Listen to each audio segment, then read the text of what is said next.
Sa Globalita, sugatan ng nasa 100 katao sa banggaan ng tren at truck sa Russia. Samantala, sandamakmak na tutubi ang namataan malapit sa dalampasigan sa Rhode Island, USA. Narito ang report ni Hazel Alviar.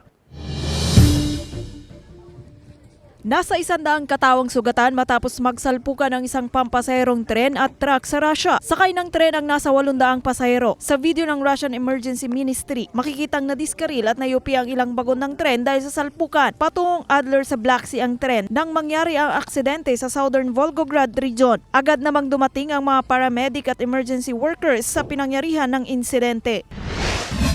Sandamakmak na mga tutubi ang nagliparan malapit sa beach sa Rhode Island sa Amerika. Napaalis tuloy ang mga naroon sa lugar. Tila may bumabawang maitim na ulap nga raw na papunta sa kanila dahil sa dami ng mga tutubi. Ayon naman sa mga eksperto, madalas nagmamigrate sa norteng bahagi ng Amerika ang mga tutubi kapag patapos na ang summer doon o sa pagsisimula ng fall. Wala raw itong kapahamakang dulot sa mga tao.